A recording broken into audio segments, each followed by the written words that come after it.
Yeah. So this is what individual electric fields and motional EMF. అది next case ఏం తీసుకున్నాం, theta is changing కదా. Theta is changing case అన్నది అది పక్కన పెడదాం ప్రస్తుతానికి. Later on we can discuss that topic. అది నెక్స్ట్ ఆల్టర్నేటింగ్ కరెంట్స్లో మొత్తం అదే ఉంటుంది మనకి.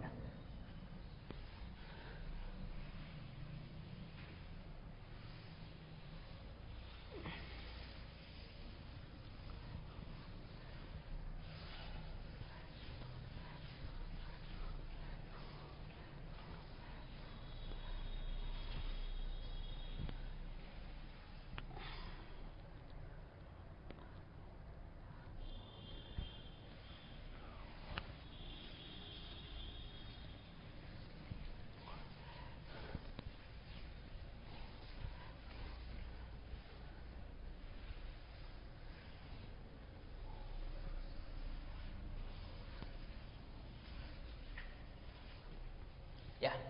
So let us take a simple problem.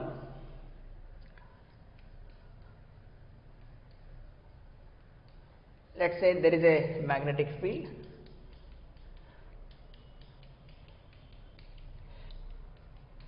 In this magnetic field, I have placed a frame. A frame is placed here. Edge lo undi ippudu ikkada. Placed a frame. This is the length L and this is the breadth B. An external agent బయట నుంచి ఒకటి లాగుతున్నాడు. An external agent pulling this with uniform velocity. అంటే ఒకడు external agent, some external agent pulling the frame out of the magnetic field with uniform velocity. Velocity fixed, direction also fixed, magnitude is also fixed. Question ఏంటంటే if అంటే ఇంక మొత్తం physics discuss చేద్దాం ఇక్కడ. ఇది ఏదని కాదు, ఇండివిజువల్ ఈఎంఎఫ్ ఎంత, కరెంట్ ఎంత, what is the work done by, అంటే పవర్ డెలివర్డ్ బై, ఇవన్నీ డిస్కస్ చేద్దాం. Will discuss all complete story discuss చేద్దాం ఇక్కడ. Will discuss everything. So this is the situation at time to equal to 0. అంతేనా? Magnetic field in to the board at time to equal to 0. Okay, is pulling అంటే వాడు efforts ఉంటాయి. లేకపోతే entire circuit యొక్క resistance, entire frame యొక్క resistance కూడా R అనుకుందాం. ఎందుకంటే రాడ్స్ అవి, అంటే వైర్ ఫ్రేమ్, కాపర్ వైర్ అనుకుందాం. ఇలా వౌండ్ చేసి పెట్టాం copper wire, it has some resistance. కాసేపటికి ఎలా ఉంటుంది situation, how the situation will looks like after some time. The situation will be like this. మనం ఈజీగా గెస్ చేసి పడేయచ్చు what is the direction of individual current అనేది మనకు వచ్చేస్తుంది.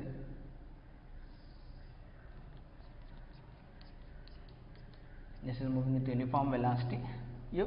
ఇప్పుడు చూడండి, it is going away.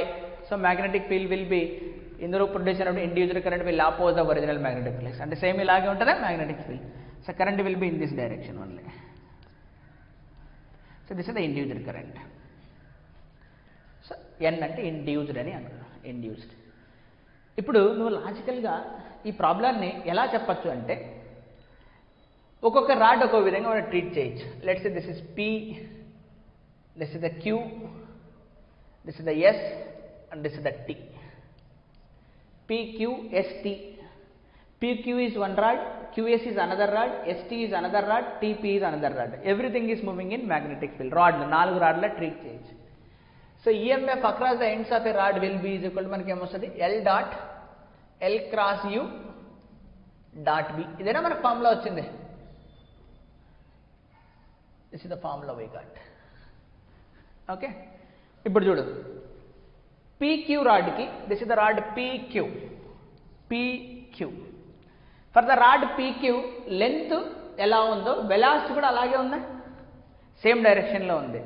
So here L length vector is parallel to the velocity vector. Same ఇక్కడ కూడా length vector is parallel to the velocity vector. అంటే EMF ఏమొస్తుంది, ఇక్కడ 0 వస్తుందా, ప్యారలల్ అంటే ఒకదానికోటి 0. సో ఇక్కడ ఈఎంఎఫ్ విల్ బి 0, అంటే ఇందులో ప్రొడ్యూస్ అయినటువంటి EMF will B 0. So because of this nature the EMF will B 0 here, and because of this nature the EMF will B 0 here. ఈ మరి ఇక్కడ చూద్దాం అసలు ఈ రాడ్ ఎక్కడ ఉంది, ఇది outside the magnetic field ఉంది, అంటే మ్యాగ్నెటిక్ ఫీల్డే జీరో. సో మ్యాగ్నెటిక్ ఫీల్డే జీరో కాబట్టి ఎంఎఫ్ జీరో. సో దీనికి ఆలోచిస్తే బీనే జీరో, దీనికి వర్తిస్తే బీనే జీరో కాబట్టి ఇక్కడ ఈఎంఎఫ్ కూడా జీరో. సో మనం దీని గురించి మాత్రం మాట్లాడాలి ఇక్కడ, ఓకేనా. ఇక్కడ ఎలా ఉంది, length vector is perpendicular to velocity vector కాబట్టి ఖచ్చితంగా ఈఎంఎఫ్ ఉంటుంది ఇక్కడ, అంటే ఈఎంఎఫ్ ఉంటుంది. సో ఈఎంఎఫ్ ఉండాలి అంటే పి ఎండ్ ఒకటి ఉంది, సో క్యూ ఎండ్ ఒకటి ఉంది. సో కరెంట్ ఇలా పోతుంది అంటే P end must be positive ఉండాలి, Q end must be negative అయి ఉండాలి. సో నెక్స్ట్ ద సిచ్యువేషన్ ఇలా డ్రా చేయొచ్చు దాన్ని. The situation will be like this.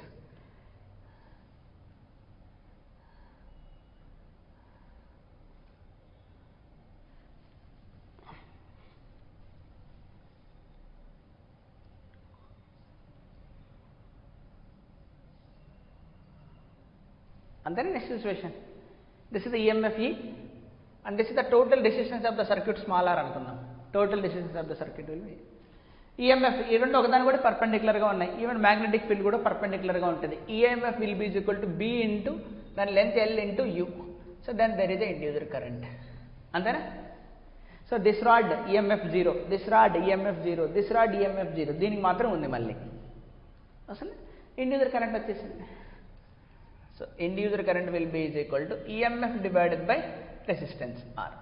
EMF ఎంత వచ్చింది మనకి ఇక్కడ, B L U divided by R. I got the induced current. Done. First part of the problem is clear.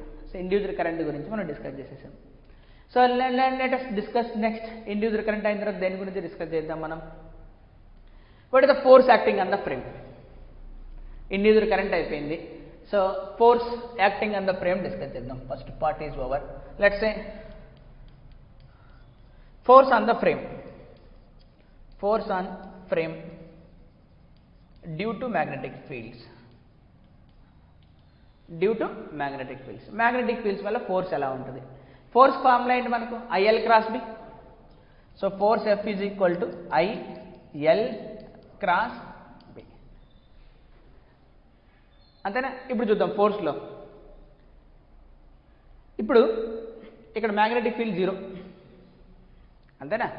ఇప్పుడు దీని మీద చూద్దాం. First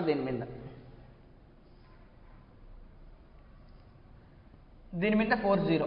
this is the force PQ, sorry P ఇక్కడ ఉంది, టీనా ఇది, I'm sorry, this is T, this is Q, this is S. So QS మీద zero, force on QS is zero. ఇప్పుడు దీని మీద కరెంట్ ఈ డైరెక్షన్లో ఉంది, మ్యాగ్నెటిక్ ఫీల్డ్ ఎలా ఉంది, లోపలికి ఉంది. So into the board IL cross B, L ఇలా ఉంది, లోపలికి వెళ్ళాలి, ఎల్ క్రాస్ బి అంటే లేకపోతే ఇట్లా చేయి. ఇప్పుడు ఎల్ ఏ డైరెక్షన్లో ఉంది, ఐ క్యాపా. So along X axis, X cross B ఎలా ఉంది, minus Z. So X cross minus Z. X cross minus Z అంటే ఏంటి, మైనస్ వై, అంటే మైనస్ మైనస్ ప్లస్. సో ఫైనల్గా పైకి. This is the force on it. So దేని మీదకి రా, కరెంట్ ఏ డైరెక్షన్లో ఉంది, minus X cap cross minus Z cap, minus minus plus, X cross Z minus Y. So కిందికి. మరి ఈ రెండు సేమ్ అయి క్యాన్సిల్ అయిపోతాయి ఒకదానికొకటి. So force on PQ exactly balances with force on ఎస్టీనా, ఎస్టీ బ్యాలెన్స్. మరి ఇప్పుడు దీని దగ్గరికి రా, ఫోర్స్ ఏ ఫీల్డ్ ఏ కరెంట్ ఏ డైరెక్షన్లో ఉంది, అప్వర్డ్, మ్యాగ్నెటిక్ ఫీల్డ్ లోపలికి, అంటే ఇది Y cap, length vector is Y cap cross minus J, Y cross J minus X, minus minus plus minus ఏ, అంతేనా. సో ఇప్పుడు ఏమవుతుంది, అది ఇదేమో Y cross minus Z, but Y cross Z ఏమొస్తుంది మనకు, ఎక్స్ వస్తుంది. సో ఆల్రెడీ మైనస్ ఉంది కాబట్టి minus. This is the force acting on ఏంటంటే టీపీ, అంతేనా. సో ఈ రెండు ఒకదానికొకటి బ్యాలెన్స్, అంటే ఫోర్స్ ఎంత యాక్ట్ అవుతుంటుంది, this is that. So force ఏమొస్తుంది మనకు, అది force due to magnetic field that will be is equal to, లేదా లెన్స్ లా వల్ల నచ్చు, దాని ఏదా Lenz law. Force due to Lenz law అంటే లెన్స్ లా ఏం చేస్తుంది, బయటికి పోతుంటే బయటికి పోనీదు, లోనకి వస్తుంటే లోనకి రానిదు, అంతే కదా. సో బయటికి పోతే మనం, సో దాన్ని మనం లెన్స్ లా ఫోర్స్ అని అనొచ్చు, force due to Lenz law. That force will be is equal to I into induced current, length ఏమో ఎల్, సో మ్యాగ్నెటిక్ ఫీల్డ్ ఏమో B. That force will be induced current ఏమో BLU అంటే B square L square U divided by R is the resistance. This is the force due to Lenz law. This is the force due to Lenz law. అందుకనే మనం బయటకు వెళ్తుంటే external agent ఇది లోపలికి లాగుతుంది. This is the force. ఇంకా force గురించి మాట్లాడినాం. Then what is the force as it is moving with uniform velocity. Uniform velocity వెళ్తుంది కాబట్టి యూనిఫామ్ వెలాసిటీ ఈస్ కాన్స్టెంట్ కాబట్టి acceleration zero. So net force zero. So external force is same as that of this force. So B square L square U by R. వాడు కూడా అంతే force తోటే లాగాల్సిందే. నా what is the power delivered. వాడు ఎంత power deliver చేసినారు అంతేనా. Mechanical power. So mechanical power delivered by external agent. So power delivered by external agent, force applied by external agent as it is moving with the velocity u.